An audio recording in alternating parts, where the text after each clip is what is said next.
তো গাইজ আজকে হলো মকর সংক্রান্তি। আমার তরফ থেকে আপনাদের সবাইকে শুভ মকর সংক্রান্তি।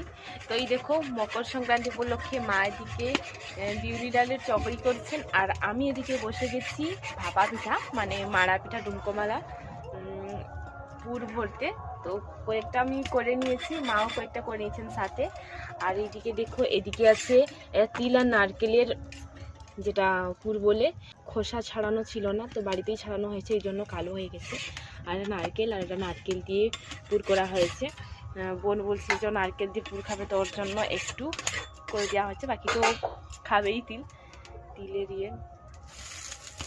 আর ওইদিকে দেখো আমার দাদু বসে আছেন, যেহেতু মা এখন চকরি করছেন না বিউলি ডালের, তো ওটা খাবেন। আর আমারও খিদে লেগেছে।